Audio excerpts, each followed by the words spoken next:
Assalamualaikum warahmatullahi wabarakatuh. Alhamdulillah, dua susunan kata yang paling pantas selalu diucapkan oleh seorang muslim sebagai kata puja dan puji serta berterima kasih dan bersyukur kepada Sang Pencipta Allah.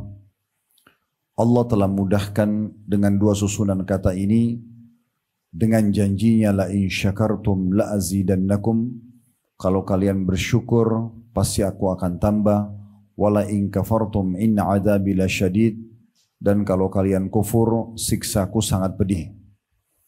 Hanya dengan menggerakkan sedikit lidah dan bibir kita alhamdulillah, maka janji benar dari Sang Pencipta Allah segala kebutuhan kita akan dipenuhi. Nikmat terbesar yang harus kita syukuri adalah nikmat Islam dan iman itu sendiri. Nikmat Islam dan iman itu sendiri. Karena dengan iman terhadap Islam atau iman terhadap Allah Subhanahu wa taala ini akan membuat kita jadi tidak usah repot-repot mencari siapa yang menciptakan alam semesta ini, siapa yang menggantikan siang malam, siapa yang menciptakan manusia, api, udara, air, hewan-hewan, tumbuh-tumbuhan, dan pernak-pernik kehidupan yang di depan mata kita bisa kita lihat, karena mengerucut kepada satu Tuhan Allah Subhanahu wa taala. Dan orang yang beriman kepada Allah dipastikan akan punya panduan hidup yang jelas, karena dia tahu mana makanan, mana minuman, mana pergaulan, mana pendapatan yang boleh dan tidak boleh, mana yang boleh dia nikmati yang dikenal dengan halal, dan mana yang harus dia kerjakan yang merupakan perintah, wajib ataupun sunnah, dan mana yang harus dia tinggalkan baik itu haram ataupun makruh. Oleh karena itu orang yang beriman kepada Allah adalah nikmat terbesar yang harusnya kita syukuri. Selain daripada itu cukup banyak nikmat-nikmat yang lain, dari kesempatan, kesehatan, pasangan hidup, keturunan dan seterusnya yang sangat melimpah, yang harusnya kita selalu membasahi lidah dan bibir kita dengan alhamdulillah. Selanjutnya kita panjatkan salam hormat kita kepada utusan Allah Nabi besar Muhammad sallallahu alaihi wa ala alihi wa sahbihi wasallam, sebagaimana Allah telah perintahkan kita untuk mengucapkan salam hormat tersebut. Tentu juga sebagai balas jasa 23 tahun dari masa hidup beliau dihabiskan untuk agama ini. 13 tahun fase Mekah semuanya dengan hinaan, cacian, puncaknya diusir dari kampung halamannya Mekah, dan kita tahu betapa pedihnya orang yang diusir dari kampung halamannya. Dan 10 tahun fase Madinah, semuanya penyempurnaan agama ini sehingga sampai kepada kita dan bisa kita jadikan sebagai pegangan hidup. Itu teman-teman sekalian, di awal pertemuan saya ingin memberikan support dan dukungan kepada para owner dan pendiri perusahaan yang peduli terhadap pengajian stafnya, pengajian teman-teman sejawat, dan mungkin juga disadari atau tidak disadari kami pun online yang diikuti dengan cukup banyak follower dan viewer, ya, yang insya Allah juga ini masuk dalam pahala orang yang jadi penyebab atas pengajian ini. Nah, ini satu hal yang luar biasa, karena memang ilmu agama ini teman-teman sekalian wajib untuk dipelajari. Kata Nabi SAW, talabul ilmi faridatun ala kulli muslim. Menuntut ilmu agama ini faridah, kewajiban bagi setiap muslim. Bukan kapan saya ada waktu, bukan kapan saya mau, tapi memang wajib setiap saat kita belajar agama. Jangan pernah lewatkan detik-detik hidup kita sementara kita masih belum faham dengan salah satu hukum dari hukum-hukum agama. Di masa kita sekarang dengan teknologi canggih, apalagi perusahaan antum juga tidak asing dengan teknologi-teknologi seperti ini, handphone kita sudah menjadi perpustakaan berjalan.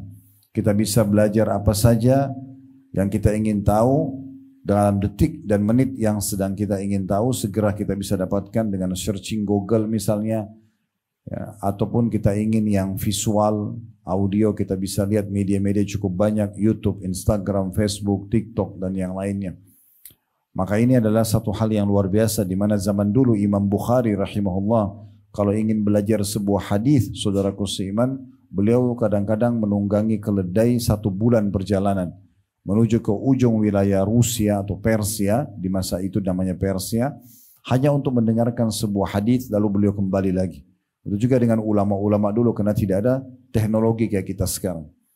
Kita perlu fahami bahwasanya mempelajari agama ini lebih kita butuhkan daripada makanan pada saat lapar, minuman pada saat haus, dan juga tempat tidur pada saat kita letih dan obat pada saat kita sakit.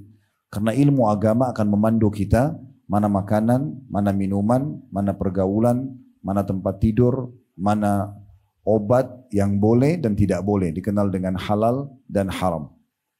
Sehingga semua hidup kita diberkahi oleh Allah Subhanahu wa taala. Maka saya pribadi memberikan support kepada semua pemilik-pemilik perusahaan ataupun kepala keluarga yang masih menghidupkan penuntutan ilmu di rumah mereka, di lembaga mereka, karena ini sangat besar kebutuhan umat Islam terhadapnya. Dan saya mengajak diri saya dan teman-teman sekalian ikhlaskan niat, jangan hanya sekedar ingin meramaikan majelis, ya, atau hanya mengetes saja seremoni atau testimoni saja, tapi coba lebih fokus beberapa menit ke depan selama materi kita berjalan. Rasakan dalam hati Anda butuh untuk belajar. Tidak usah lihat siapa yang menyampaikan, atau tinggal lihat apa yang disampaikan. Kalau itu benar, terimalah. Dan juga ikhlaskan niat untuk meraih keutamaan majelis ilmu. Walaupun Anda duduk di kantor yang biasa Anda aktivitas, tapi karena sudah dibentuk majelis ilmu begini, kita akan mendapatkan semua keutamaan majelis ilmu selama kita ikhlas. Ibnu Qayyim rahimahullah menyebutkan 100 kelebihan orang yang menuntut ilmu, 100 keutamaan yang didapatkan.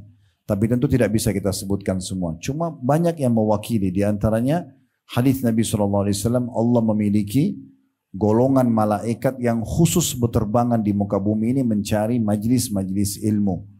Kalau mereka menemukan, maka mereka akan memanggil satu sama yang lain, akhirnya mereka memenuhi majlis tersebut sampai ke langit. Mungkin yang hadir sekarang 100-200 orang secara offline, mungkin online entah berapa Allah mudahkan mengikuti, tapi ada kalangan-kalangan makhluk Allah para malaikat yang jauh lebih banyak dari kita jumlahnya ikut mendengarkan majelis ilmu tersebut. Apakah majelis ilmu seperti ini ataupun khutbah Jumat atau yang lainnya.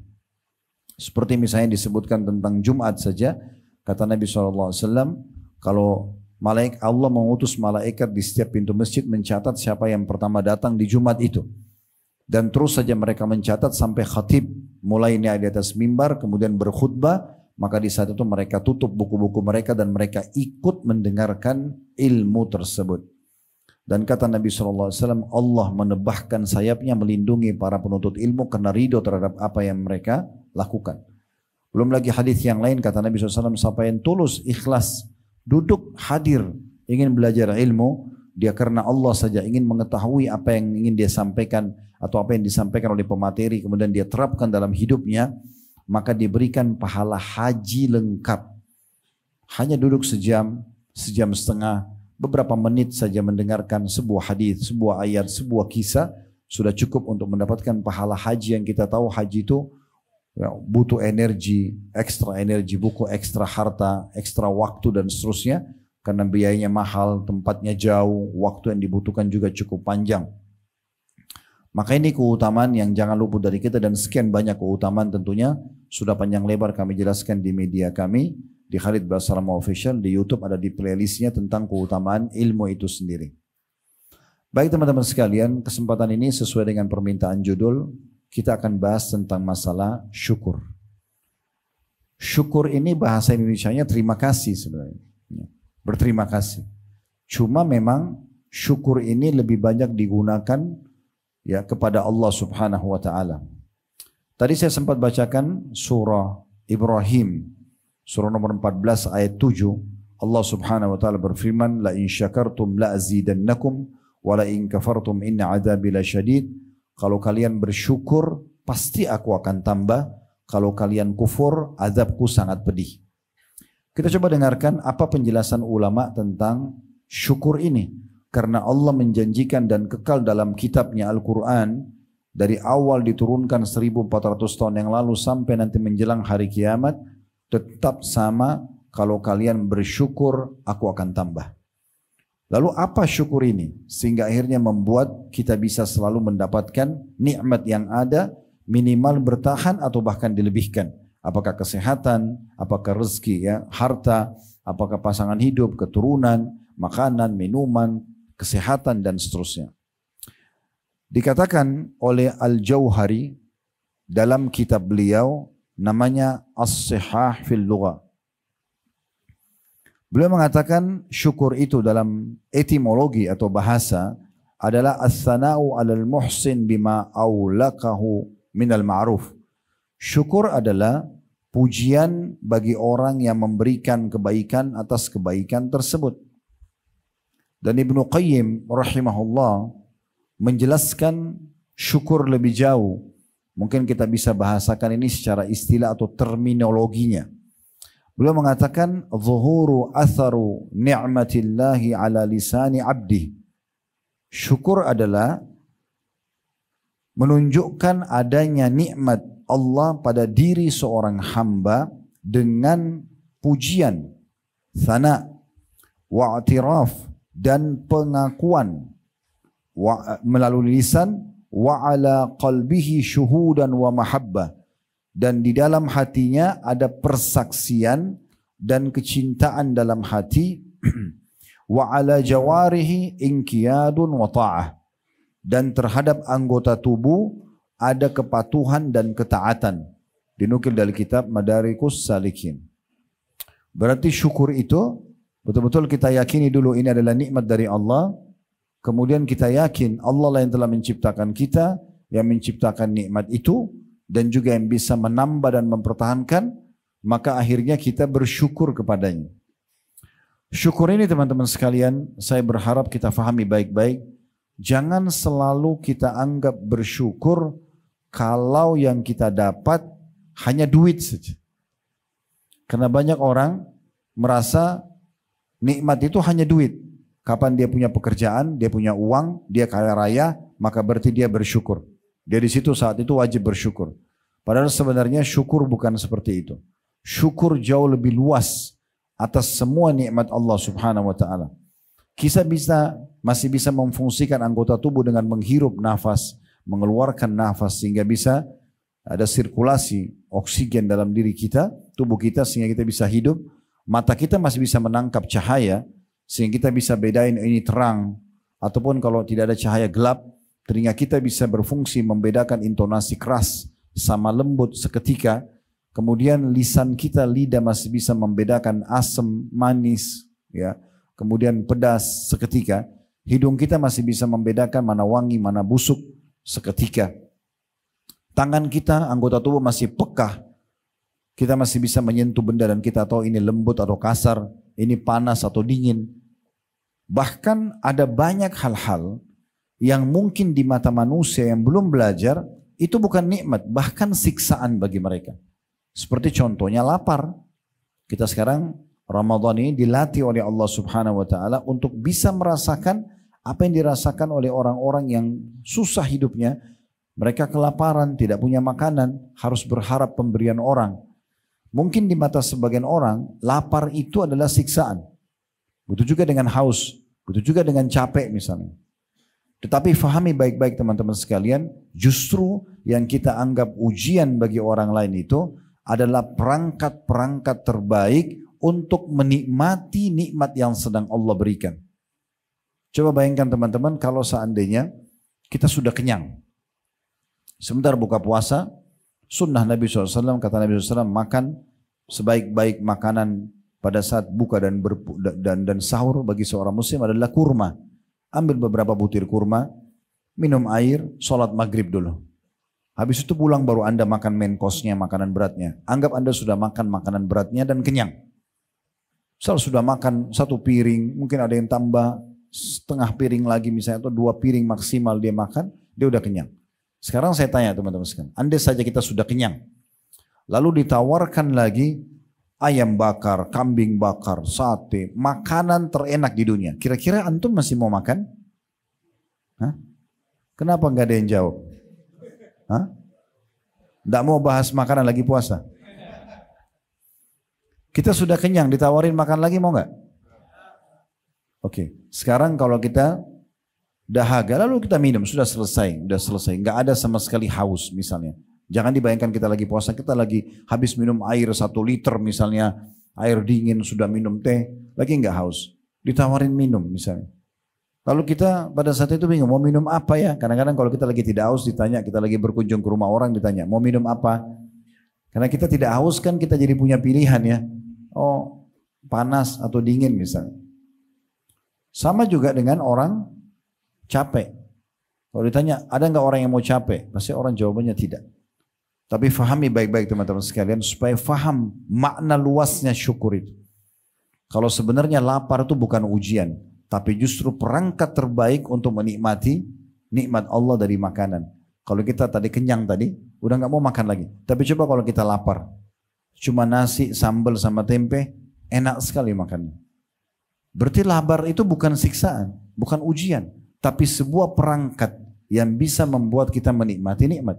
Di saat kita haus, kayak sekarang lagi puasa, lagi azan maghrib sebentar. Kalau dikasih pilihan, kita akan minta minuman yang segar, yang dingin. Karena haus itu membawa kita ingin menikmati itu.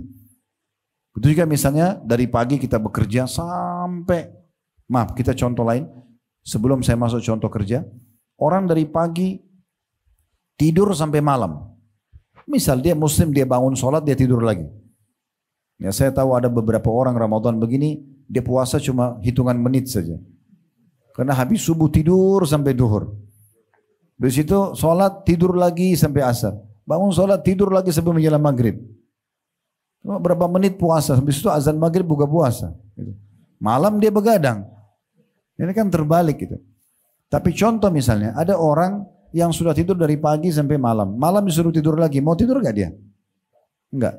Baik. Kalau orang dari pagi ke antum kerja aktivitas mulai pagi.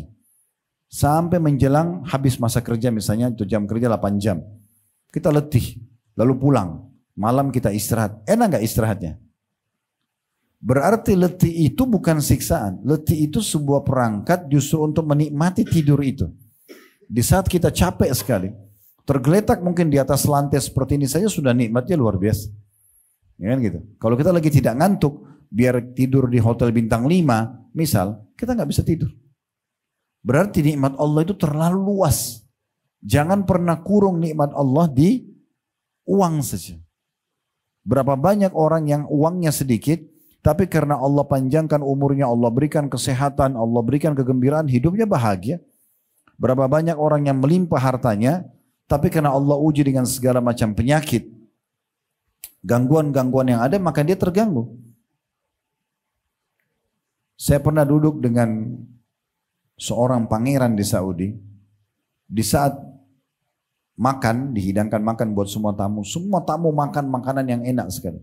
Tapi beliau makannya cuma satu piring isinya sayuran biasa karena lagi terapi kesehatan. Gak memungkinkan dia untuk memakannya. Padahal hartanya bisa beli makanan apa saja yang beliau mau. Contohnya. Jadi jangan batasi nikmat itu kepada hal-hal yang sempit. Setiap kali Anda merasakan sebuah nikmat yang baik, bahkan terselamatkan dari sebuah mara bahaya, nggak jadi tabrakan, nggak jadi ribut rumah tangganya, nggak jadi ini dan itu berarti luar biasa. Nikmat Allah yang harusnya kita syukuri.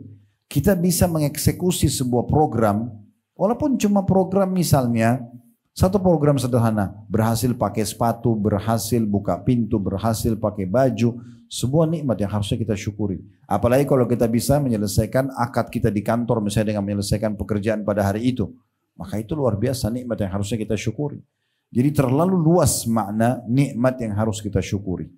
Nabi Muhammad SAW teman-teman saking fahamnya beliau masalah ini. Sampai dikatakan dalam riwayat yang sahih kalau nikmat sedang ada pada diri beliau. Beliau mengucapkan Alhamdulillahilladzi bini'matihi tatimmus salihat. Segala puji dan puja kehadirat Allah yang semua kebaikan tersempurnakan dengan izinnya. Tapi kalau ujian sedang datang, lagi sakit, lagi ada gangguan orang, beliau tetap masih mengatakan Alhamdulillah, hanya sambungannya ala kulli hal. Segala puji dan puja kehadirat Allah atas segala keadaan. Dalam keadaan ujian beliau masih bisa bersyukur. Karena tingkatan manusia memang ada level-levelnya. Level yang paling buruk diberikan nikmat tidak pernah bersyukur. Dari awal kita ketemu orang seperti ini sampai terakhir kita berpisah semuanya keluh kesah. Istri saya begini, anak saya begini, pembantu saya begini, rumah saya begini, semuanya gak ada yang disyukuri. Apalagi kalau ujian datang, lebih banyak keluh kesahnya. Ini orang yang buruk. Yang kedua, standar. Yang kata Nabi SAW, ajaban li amri mu'min, sungguh mengagumkan perkara orang mukmin, wala yakunu dzalika illa li mu'min. Dan itu tidak dimiliki kecuali oleh orang-orang yang beriman. In asabu sarra syakar. Kalau dia diberikan nikmat dia bersyukur. Wa in asabu dharra sabar. Kalau dia diberikan ujian dia bersabar. Jadi kalau ada nikmat bersyukur, ada ujian dia bersabar. Tapi ada level tertinggi, diberikan nikmat bersyukur, diberikan ujian bersyukur. Bagaimana caranya supaya kalau ujian datang kita masih bisa bersyukur? Kita melihat orang yang lebih berat daripada kita. Kaidah hidup sederhana, kalau Allah berikan kita nikmat, lihat orang yang di bawah kita. Misalnya kita punya motor, jangan lihat orang yang punya mobil. Kita punya mobil tahun 2019, jangan lihat orang yang punya mobil 2024 misalnya. Karena kita tidak akan bersyukur kalau lihat orang yang di atas. Lihat orang yang di bawah kita kalau nikmat. Kita akan selalu bersyukur. Kalau diberikan ujian, lihat orang yang di atas kita. Kalau kita flu, lihat orang yang flu sama demam. Kita flu dan demam, melihat orang yang flu, demam, rematik. Kan gitu. Lebih besar. Sehingga nikmat, sehingga ujian itu jadi kecil buat kita.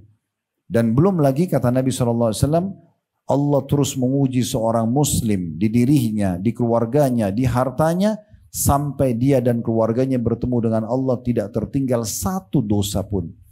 Jadi ujian selain memang dia pahala kalau kita bersabar, dia juga bisa menghilangkan dosa-dosa. Dan dia level untuk upgrading kualitas kita. Kalau tanpa ujian teman-teman, maka kita tidak akan pernah terupgrade menjadi orang yang lebih baik. Tantangan-tantangan hidup, gitu kan?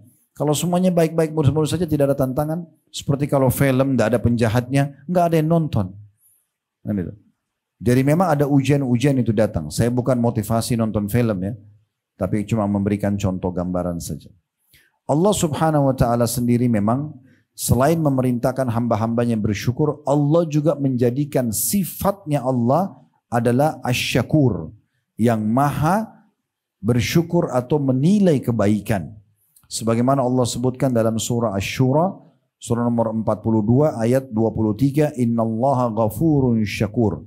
Allah itu ghafur, maha pengampun dan suka mengampuni dosa-dosa hambanya walaupun terulang. Yang penting dia tulus dalam bertaubat. Dan syakur, maha menilai kebaikan hamba-hambanya dengan cara membalas berlipat ganda dari kebaikan yang dikerjakan oleh seorang hamba. Misalnya kita cuma bersedekah 1.000 rupiah. Allah nggak balas kita dengan 1.000 rupiah. Ditulis di amal kita. Allah mengatakan dalam Al-Quran, man ja'a bil hasanati falahu asyru amthaliha. Siapa yang berbuat satu kebaikan, Allah akan lipat gandakan 10 kali lipat. Jadi Allah tidak balas sesuai dengan nilai kita, tapi Allah lebihkan. Ini salah satu sifat syakurnya Allah. Mungkin teman-teman puasa sehari saja, kayak Ramadan sekarang. Perhatikan sabda Nabi SAW. Siapa yang berpuasa 1 hari karena Allah, Allah akan jauhkan dia dengan puasa itu, wajib atau sunnah, dari api neraka 70 tahun. Riwayat lain 100 tahun. Bukankah kita sudah dengar sholat sunnah sebelum subuh? Kata Nabi SAW, rakaatai fajr, 2 rakaat sholat sunnah yang sebelum iqamah subuh, antara azan sama iqamah subuh, dikenal dengan sunnatul fajr. Atau supaya mudah difahami, qobliyah subuhnya. Ya. 2 rakaat rakaatai fajr itu lebih baik daripada dunia dan seluruh isinya. Khairu minad dunya wa ma fiha. Jadi sedikit beramal sebagai tanda sifat Allah yang syakur, Allah lipat gandakan balasannya dengan tidak masuk di akal gitu. Mungkin Anda hanya dengan memberi makan orang 1 kali yang lapar, Allah berikan Anda makan 2 tahun tidak pernah kelaparan misalnya. Nah seperti itu sifat syakurnya Allah. Dalam ayat yang lain Allah juga mengatakan dalam surah At-Taghabun, surah nomor 64 ayat 17, wallahu syakurun halim. Allah itu zat yang gemar membalas berlipat-lipat ganda dari apa yang dibuat oleh seorang hamba, dan juga maha lembut dan maha bijaksana. Kedua makna ayat tadi, Asy-Syura disebutkan oleh At-Tabari dalam tafsir beliau, tafsir di jilid 21 halaman 531, dan ayat At-Taghabun disebutkan Ibnu Katsir dalam tafsir beliau di jilid 8 halaman 141. Allah Subhanahu wa taala juga menyebutkan bahwasanya para nabi-nabi itu mereka memang punya hati-hati yang bersih dan suka sekali bersyukur. Sehingga selalu kebutuhan mereka Allah penuhi, dan selalu kalau ada ujian Allah berikan jalan keluar. Jadi ternyata syukur itu bukan hanya sekedar mendatangkan nikmat, tapi justru juga memberikan solusi dari permasalahan-permasalahan kita. Sebagaimana Allah sebutkan contohnya tentang Nabi Nuh alaihissalam. Di dalam surah Al-Isra, surah nomor 17 ayat 3, "Dzurriyyatan man hamalna ma'a Nuh, innahu kana 'abdan syakura." Sungguhnya keturunan-keturunan manusia yang kami bawa, selamatkan di kapal bersama Nuh, dan dia adalah hamba yang suka bersyukur. Kalau pernah dengar kisahnya, alhamdulillah. Kalau belum pernah dengar, di antara pertolongan Allah Subhanahu wa taala kepada Nabi Nuh alaihissalam karena beliau suka sekali bersyukur, dinukil sebuah riwayat setelah beliau 950 tahun mendakwahi kaumnya, sebagaimana Allah jelaskan dalam Al-Qur'an, "Alfasanatin illa khamsuna ama." Nuh tinggal di kaumnya 1000 tahun kurang 50 tahun, 950 tahun. Intinya teman-teman sekalian, Nabi Nuh alaihissalam berdoa kepada Allah, "Ya Allah, saya sudah dakwahi mereka siang, malam, mereka tidak mau dengar. Tetap aja mau nyembah berhala, tetap aja kufur kepadamu. Maka datangkan hukuman buat mereka." Akhirnya Allah Subhanahu wa taala mengirim Jibril dan menyampaikan kepada Nabi Nuh alaihissalam, "Sekarang buat kapal." Buat kapal, dan waktu itu kebetulan lokasi dakwah Nabi Nuh di padang pasir, nggak ada air. Jadi buat kapal itu sangat tidak masuk akal manusia. Maka disuruhlah buat kapal. Nabi Nuh dengan orang beriman buat kapal. Setiap kali lewat orang-orang kafir dari kaumnya, selalu mengatakan, "Hai Nuh, kamu sudah gila ya?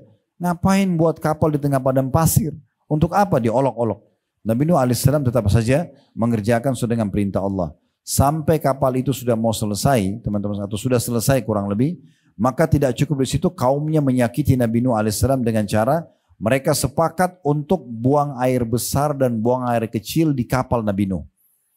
Sehingga kapal Nabi Nuh penuh dengan kotoran manusia. Maaf, kencing dan tinja.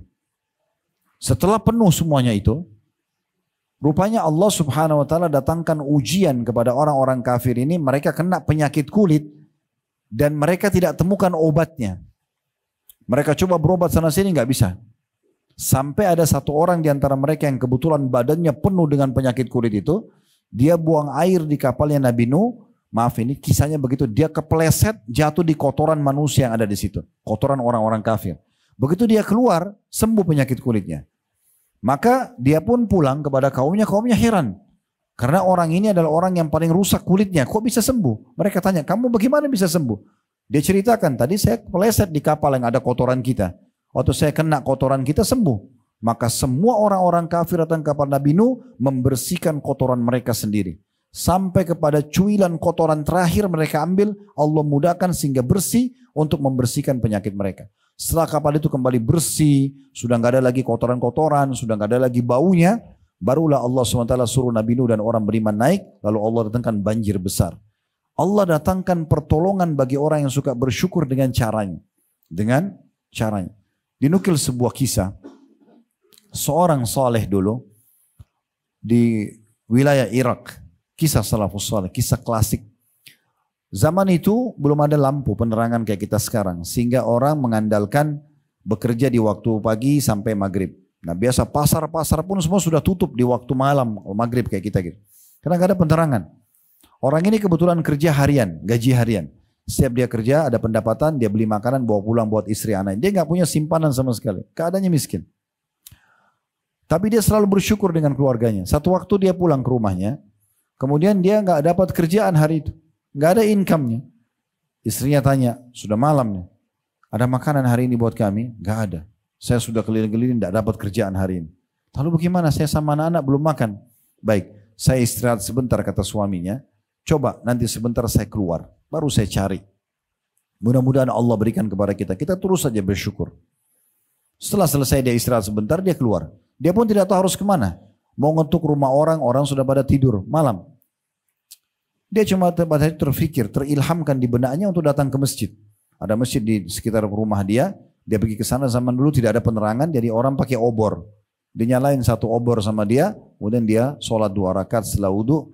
Lalu dia berdoa kepada Allah sambil mengeluh, ya, berkeluh kesah dengan Tuhannya, manja dengan Tuhannya, mohon merengek-rengek. Disebutkan dalam kisah ini, di malam itu raja yang sedang berkuasa di wilayah itu tiba-tiba gelisah, nggak bisa tidur. Dia mimpi melihat neraka, melihat kematian, dia ketakutan. Muslim.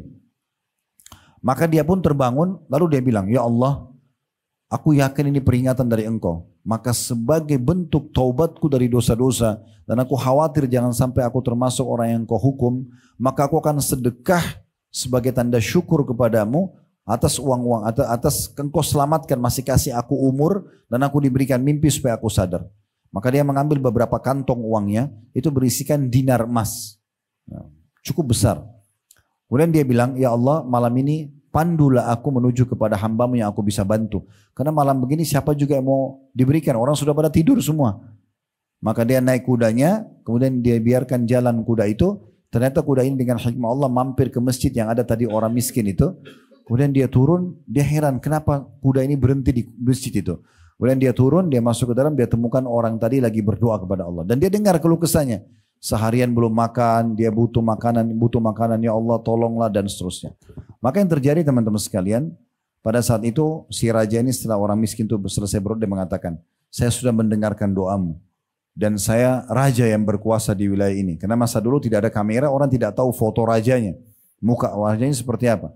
Dia bilang, saya raja yang berkuasa, saya ingin sekali bersedekah malam ini, maka saya akan berikan harta ini kepada kamu. Dan perlu kamu tahu, sebagai rasa syukur saya kepada Allah, karena saya bisa bersedekah, saya bisa diberikan rasa sadar untuk takut kepada Allah, sehingga saya segera taubat kepadanya. Setiap engkau butuh bantuan, silakan datang kepadaku. Maka orang miskin ini dengan akidah dan keyakinan yang sangat kuat, dia mengatakan, kalaupun saya ada hajat lagi setelah ini, saya tidak akan datang kepada anda. Tapi saya datang kepada Allah yang telah mengutus anda datang kepada saya.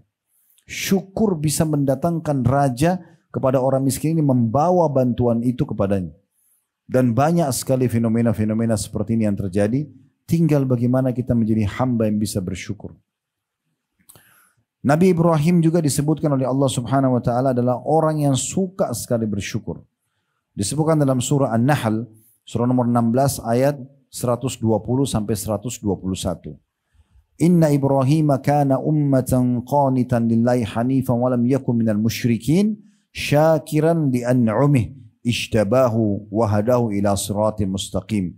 Sungguhnya Ibrahim adalah seorang imam yang dapat dijadikan teladan atau pemimpin, lagi patuh pada Allah dan berada di jalan yang lurus, dan dia sekali-kali bukanlah termasuk orang yang musyrik, dan dia senantiasa atau selalu mensyukuri nikmat-nikmat Allah dan menunjuki ke jalan yang lurus. Jadi Nabi Ibrahim AS bersyukur. Salah satu tanda, banyaknya fenomena syukur Nabi Ibrahim AS. Tapi salah satu bentuk syukurnya, Nabi Ibrahim teman-teman tidak pernah makan sendirian. Tidak pernah. Setiap kali istrinya buatin masakan, selalu dia buka pintu, dia panggil siapapun yang lewat depan rumahnya lalu dikasih makanan. Sampai beliau dapat julukan Abu Dhufain atau bapaknya para penjamu tamu. Nabi Muhammad SAW dalam riwayat Bukhari Muslim diceritakan oleh Aisyah radhiyallahu anha, kana Rasulullah sallallahu alaihi wasallam idza qama ila salati qama hatta tafattar rijlah. Nabi SAW kalau bangun salat malam, terus beliau salat semalam suntuk sampai kaki beliau pecah-pecah. Qalat Aisyah radhiyallahu anha, maka Aisyah istrinya berkata, ya Rasulullah, wahai utusan Allah, atasna'u hada wa qad ghufira ma taqaddama min dzambika wa ma ta'akhkhar. Apakah anda harus paksakan diri seperti ini, salat sampai kakinya pecah-pecah, sementara anda sudah diampuni dosanya yang lalu dan akan datang? Apa jawaban Nabi SAW? Beliau tidak bilang ini perintah Allah. Enggak. Beliau mengatakan, afala akunu abdan syakura. Apakah aku tidak boleh menjadi seorang hamba yang bersyukur? Jadi dari perbuatan para nabi-nabi ini kita bisa lihat bagaimana sebenarnya mereka itu meletakkan syukur. Selain mereka mensyukuri nikmat yang ada, mereka juga arahkan bentuk nikmat itu kepada ketaatan kepada Allah. Nabi SAW tadi gunakan sholat sampai kaki beliau pecah kesehatannya. Ibrahim AS makan, beliau berikan kepada orang lain. Misalnya. Dan sekian banyak contoh-contoh yang berhubungan dengan masalah ini. Allah juga memerintahkan kita teman-teman untuk bersyukur dalam ayat lain. Seperti misalnya dalam surah Al-Baqarah, surah nomor 2 ayat 172. Ya ayyuhalladzina amanu kulu min thayyibati ma razaqnakum washkuru lillahi in kuntum iyyahu ta'budun. Hai orang beriman, makan, nikmatin dari hal-hal yang baik yang telah kami siapkan untuk kalian. Dan bersyukurlah kepada Allah karena atau bersyukur kepada Allah yang kepadanya kalian menyembah atau patuh. Juga Allah Subhanahu wa taala mengatakan dalam surah Al-Baqarah surah nomor 2 ayat 152, "Fadhkuruni adzkurkum." Selalu ingat kepadaku, aku ingat kepada kalian, washkuruni wala takfurun. Bersyukurlah maka pasti aku akan tambah. Kemudian dalam surah Az-Zumar surah nomor 39 ayat 7 Allah mengatakan, "Wa in tashkuru yarallahu lakum." Kalau kalian bersyukur pasti dia akan ridho kepada kalian. Dan kalau Allah sudah ridho kepada kita, maka dipastikan tentunya Allah akan memenuhi kebutuhan kita. Kata Imam At-Tabari dalam tafsir ayat-ayat syukur, ya, di antaranya Al-Imran surah nomor 3 ayat 145, "Wasanajji syakirin." Dan kami akan balas orang-orang yang suka bersyukur. Beliau mengatakan maksudnya karena bersyukur Allah akan memberikan kebaikan. Janji yang akan diberikan itu baik di akhirat nanti dengan surga dan juga di dunia dengan melimpahnya kebutuhan atau terpenuhinya kebutuhan dengan melimpah. Orang kalau bersyukur teman-teman sekalian, apalagi kalau dikombinasi dengan beriman, itu akan jauh dari siksa Allah. Akan jauh dari siksa Allah. Allah kekalkan dalam surah An-Nisa, surah nomor 4 ayat 147, "Ma yaf'alullah bi'adzabikum in syakartum wa amantum." Kenapa Allah harus siksa kalian? Kalau kalian itu termasuk orang-orang yang bersyukur dan juga orang yang beriman. Ulama berbeda pendapat teman-teman tentang mana yang lebih afdal di sisi Allah. Orang miskin yang bersabar atau orang kaya yang bersyukur. Orang miskin kalau dia bersabar pahalanya besar. Tapi kalau dibandingkan dengan orang kaya yang bersyukur, mana lebih afdal? Kesimpulannya ulama mengatakan orang yang kaya bersyukur lebih afdal. Karena bertemu antara nikmat yang ada dan dia syukuri. Berarti kita syukuri nikmat lebih besar daripada sabar terhadap ujian itu sendiri. Jadi harusnya kita selalu bersyukur. Dan nikmat-nikmat ini kita selalu dianjurkan untuk menyebutnya sebagai nikmat dari Allah. Alhamdulillah.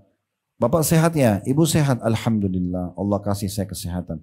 Bapak ibu sudah punya kerjaan? Alhamdulillah. Selalu Alhamdulillah. Sudah berkeluarga tangga? Alhamdulillah. Sudah punya keturunan? Alhamdulillah. Misal, dia selalu ikutkan dengan seperti itu. Ya. Karena Allah mengatakan dalam surah Ad-Duha, surah nomor 93 ayat 11, "Wa amma bi ni'mati rabbika fahaddits." Kalau nikmat-nikmat Tuhanmu sebutkan. Sebutkan. Alhamdulillah Allah berikan kepada saya ini dan itu misalnya. Bukan karena kesombongan. Baik, kita akan coba berikan mengerucut ke poin-poin bagaimana cara bersyukur. Yang pertama, lisan selalu mengucapkan Alhamdulillah. Sebagaimana tadi kita bilang, Nabi SAW bilang Alhamdulillah dalam nikmat dan juga dalam ujian bahkan. Dengan bersangka baik kepada Allah kalau ujian ini baik buat dia.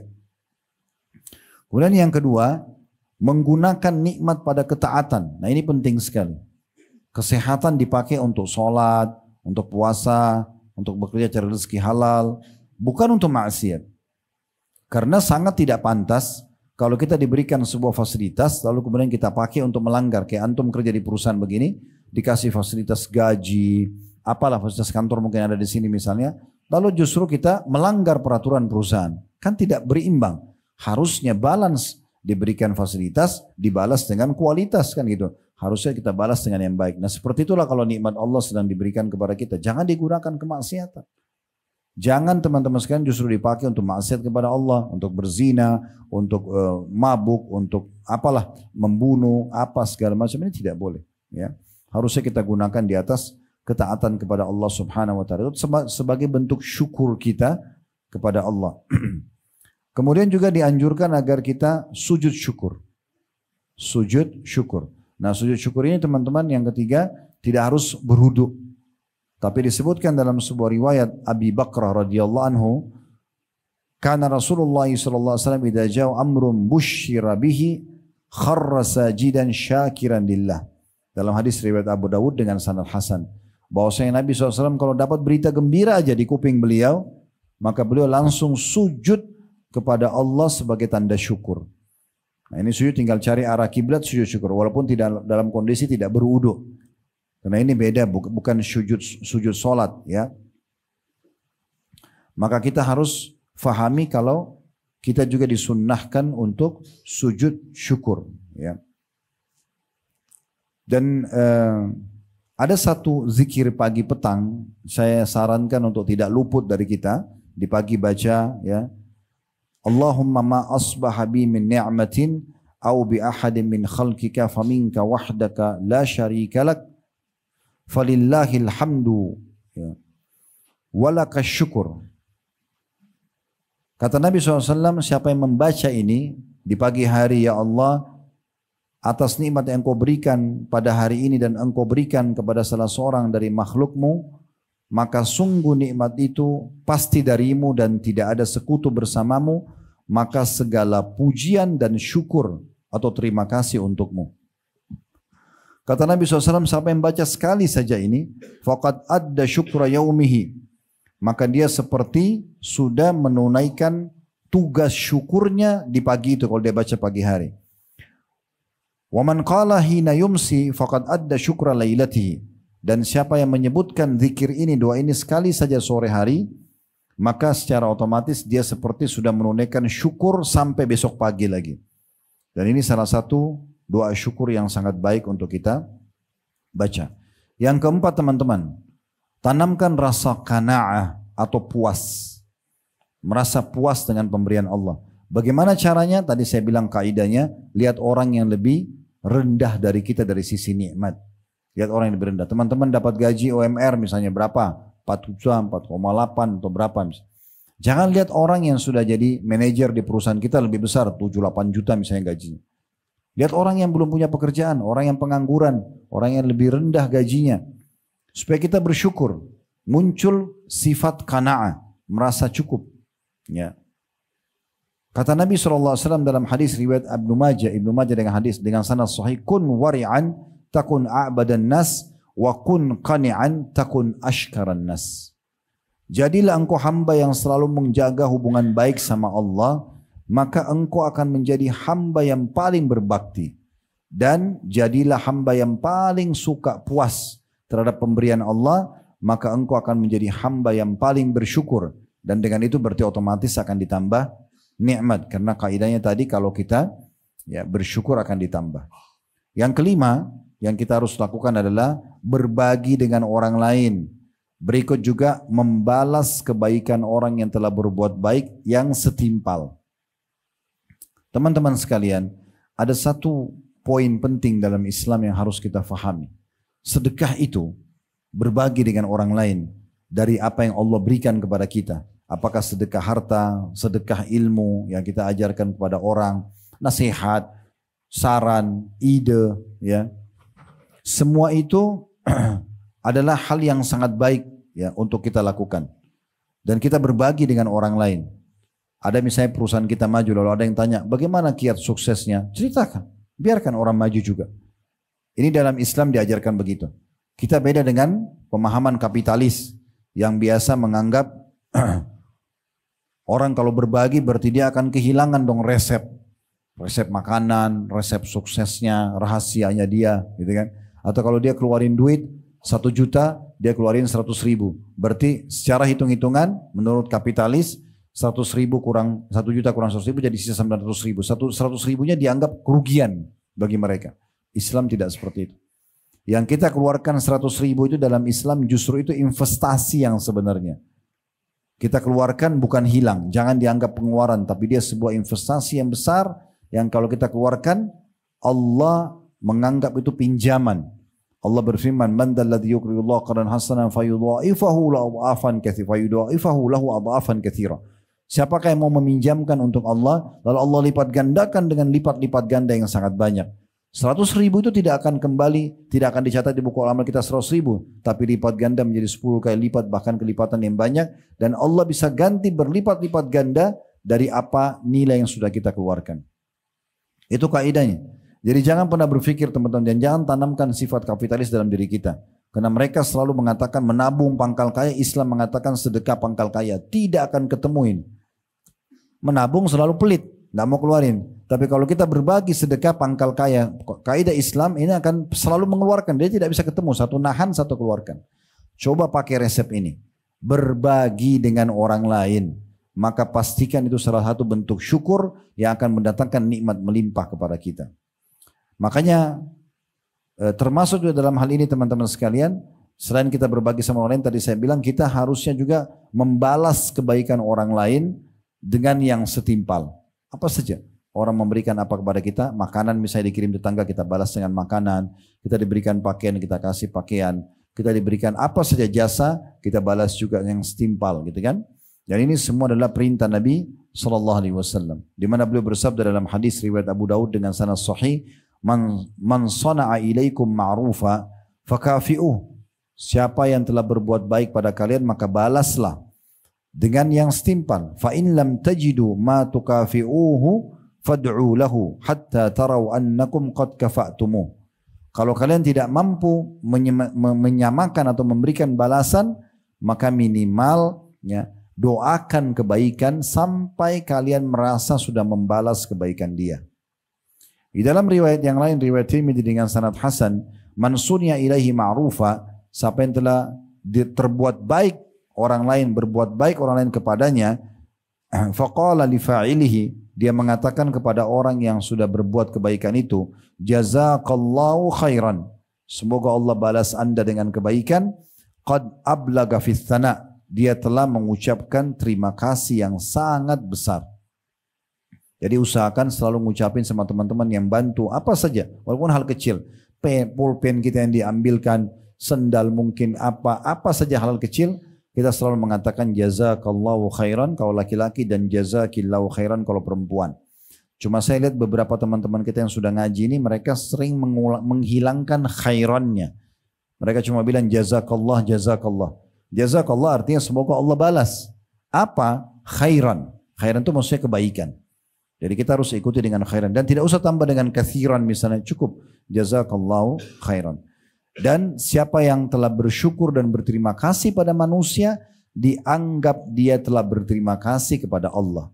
Kata Nabi SAW dalam hadis yang diriwayatkan Tirmidzi dengan sanad hasan sahih, man lam yashkurun nas la yashkurullah.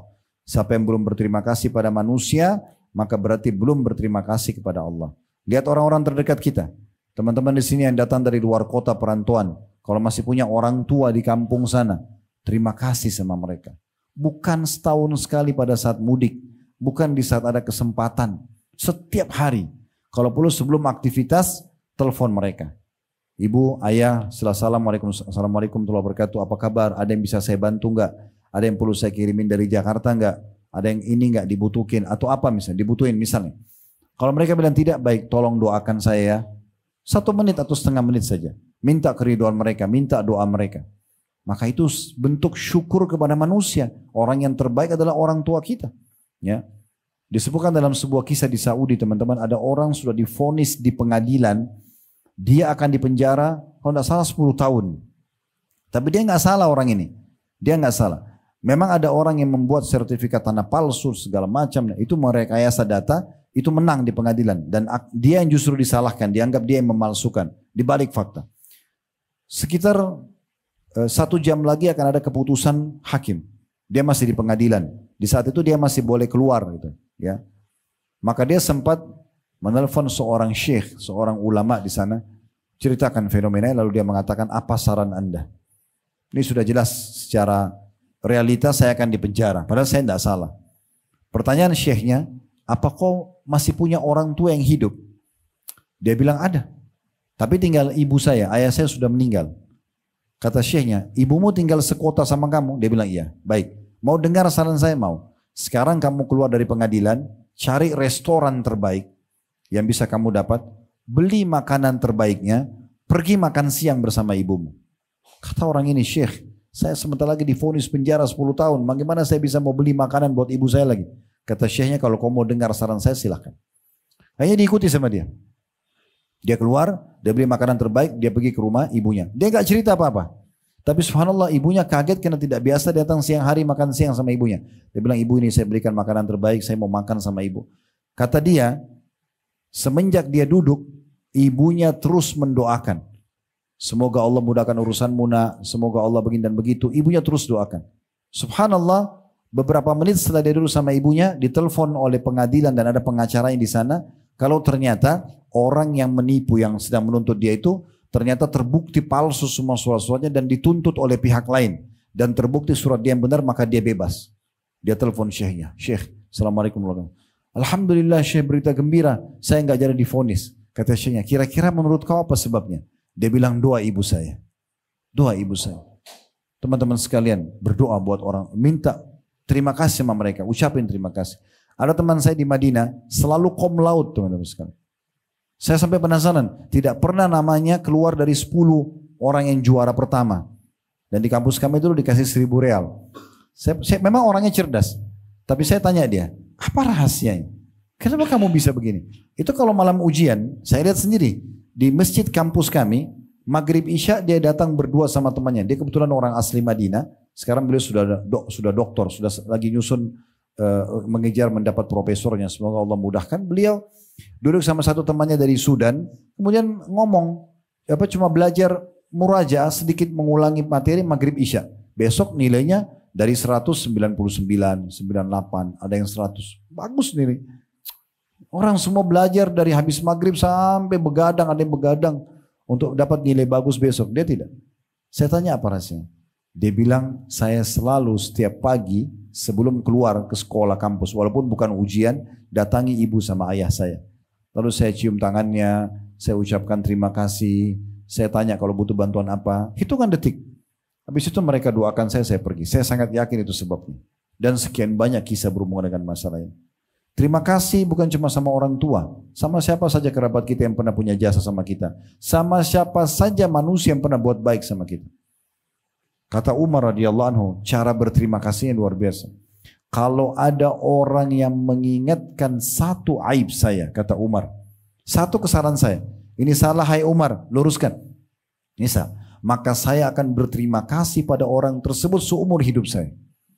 Bukan sekali aja terima kasihnya. Umar bilang saya akan terus terima kasih sama dia seumur hidup. Saya akan ingat terus kebaikan itu karena dia mengingatkan kesalahan saya. Itu mengingatkan kesalahan, bagaimana kalau orang itu kasih kebaikan kepada Umar. Ali bin Abi Thalib radhiyallahu anhu mengatakan, saya akan terus siap mengabdi kepada seseorang yang mengajarkan kepadaku satu huruf. Jadi bagaimana kebaikan orang dibesarkan dan dinilai, kita berterima kasih dan menilainya, maka itu bentuk syukur kepada Allah subhanahu wa ta'ala. Ini salah satu yang dianjurkan. Ibnu Qayyim rahimahullah mengatakan, rukun syukur itu ada 3, mengakui nikmat berasal dari Allah, memuji Allah atas nikmat tersebut, alhamdulillah, lalu memanfaatkannya di atas ketaatan. Nabi SAW juga bersabda, agar kita bisa bersyukur yang baik, ya, dan kiat-kiat untuk menambah syukur ini, tadi sudah kita sebutkan ada 5 ya. Terakhir adalah berbagi dengan orang lain dan juga bagaimana kita berterima kasih pada orang yang sudah berbuat baik sama kita dan kita balas. Ya, kita juga dianjurkan pekah. Yang ke-6, pekah dalam menilai nikmat Allah Subhanahu wa taala. Pekah, ya. Kata Nabi SAW, man lam yashkuril qalil lam yashkurul katsir. Orang yang tidak berterima kasih kepada Allah dengan hal-hal yang kecil, maka dia tidak akan terima kasih pada Allah dengan hal-hal yang besar. Hadis ini riwayat Ahmad dan dihasankan oleh Syekh Albani.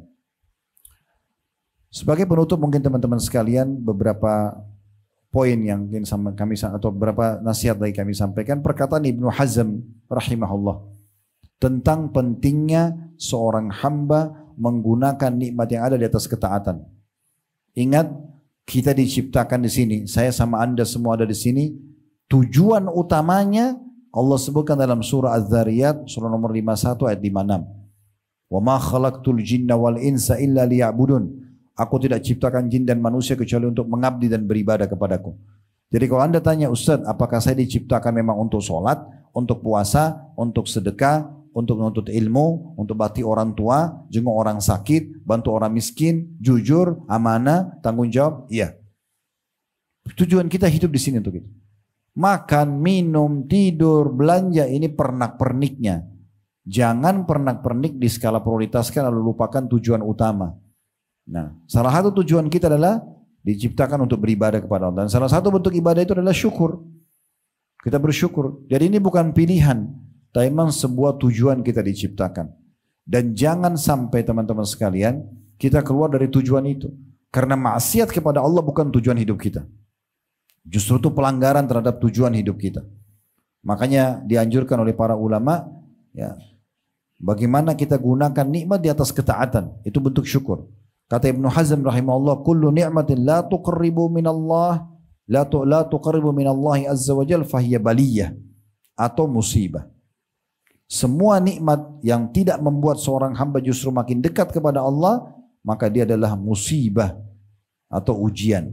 Dinukil dari kitab Hilyatul Auliya jilid 1 halaman 497. Kemudian Nabi SAW bersabda, la yarzuqullahu abdan syukra fayuhrimuhu ziyada.